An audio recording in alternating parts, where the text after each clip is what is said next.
na kuongerereka kwa Marihi ma Njoherera, Arimi na Uria biacara Kaunti ya Kiambu Nimoritio Kuigithia thĩinĩ wa Sacco.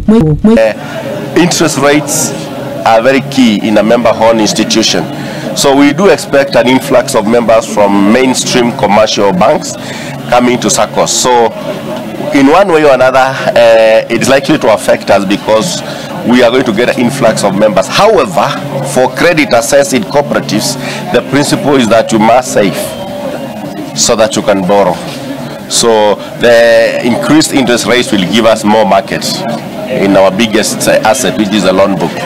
And we take it positively.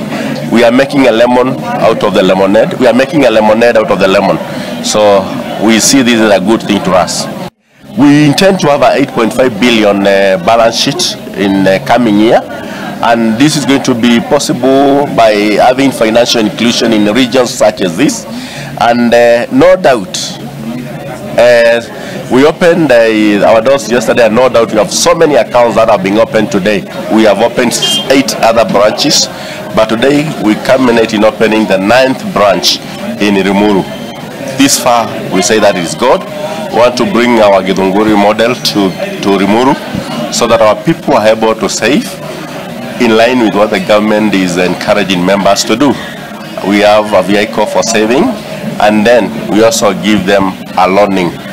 Akiaria hende igongona ria kuhingura ruhonge rweru tauni-ini ya Rimuru, Kioko niugite ni mareregerera kuongerereka kwa amemba na ni marebanga ta Sacco gutigirira ni matuika imwe ya Sacco iria nene bururi-ini. We might not be affected by that directly, but we expect so many people who are there before going to the bank that they are going to come to Sacco, and but all the same, we are ready, we are prepared, we can accommodate them, we can accommodate in number, but that also.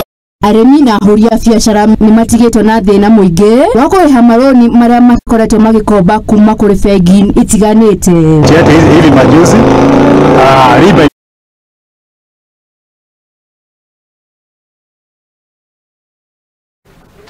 ni gatho wa